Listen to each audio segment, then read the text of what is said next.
সময়টি তখন ষষ্ঠ হিজরি বর্ষ।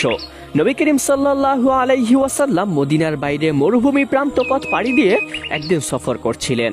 মরুর বুকে সেই দিনটি ছিল খুবই ভিন্ন রকমের। উত্তপ্ত রোদে বালুর টিলা যেন আগুনের মতো ঝলসে উঠছে। দূর দূরান্তে খেজুর গাছ মাথা উঁচু করে দাঁড়িয়ে আছে। হালকা বাতাস বইছে, কিন্তু সেই বাতাসেও বালুর ঝড়ের গন্ধ। সফর চলাকালীন অবস্থাতেই হঠাৎ করে আকাশে এক আলোর ঝলকানি দেখা গেল, যা এমন অদ্ভুত ও আশ্চর্যময় ছিল, মনে হচ্ছিল মেঘের মধ্য থেকে অগ্নিকুণ্ড মাটিতে নেমে আসছে। জ্বলন্ত আগুনের গোলা যেন আকাশে ছোটাছুটি করছে। সাহাবা একরাম এই বিষয়টি দেখে অত্যন্ত আতঙ্কিত হয়ে পড়লেন। তারা বলতে লাগলেন, এটা কি কোনো অলৌকিক শক্তি, নাকি আমাদের কোনো বিপদ ঘটতে চলেছে? তাদের মাঝে আতঙ্ক ছড়িয়ে পড়ল। কেউ ভাবতে লাগলো, শয়তান কি আমাদের কোনো ক্ষতি করতে চলেছে? আবার কেউ বলতে লাগলো, সম্ভবত কোনো দৈত্য বা পরকালের শক্তি।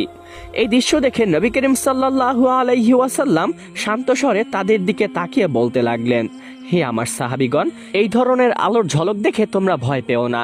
শয়তান তোমাদের বিভ্রান্ত করার জন্য নানা ধরনের চেষ্টায় লিপ্ত থাকে।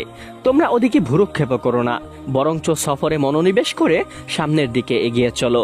এই বলে তারা পুনরায় পথ চলতে শুরু করলেন। এভাবেই সফর করতে করতে তারা এক পর্যায়ে একটি গ্রামে পৌঁছালেন। গ্রামটি অনেক ছোট, চারপাশে ছিল খেজুর বাগান আর ফাঁকা প্রান্তর।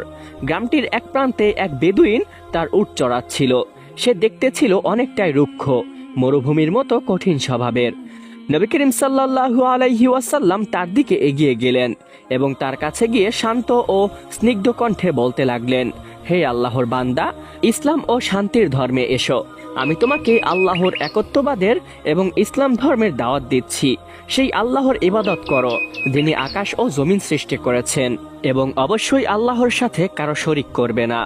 বেদুইন অবাক হয়ে নবী করিম সাল্লাল্লাহু আলাইহি ওয়াসাল্লামের দিকে তাকিয়ে রইল। সে কিছুক্ষণ চুপ থাকলো, অতঃপর রুক্ষ কণ্ঠে বলতে লাগলো, হে আগন্তুক ব্যক্তি, তুমি নিজেকে আল্লাহর রসুল দাবি করছো। তুমি যদি আল্লাহর রসুল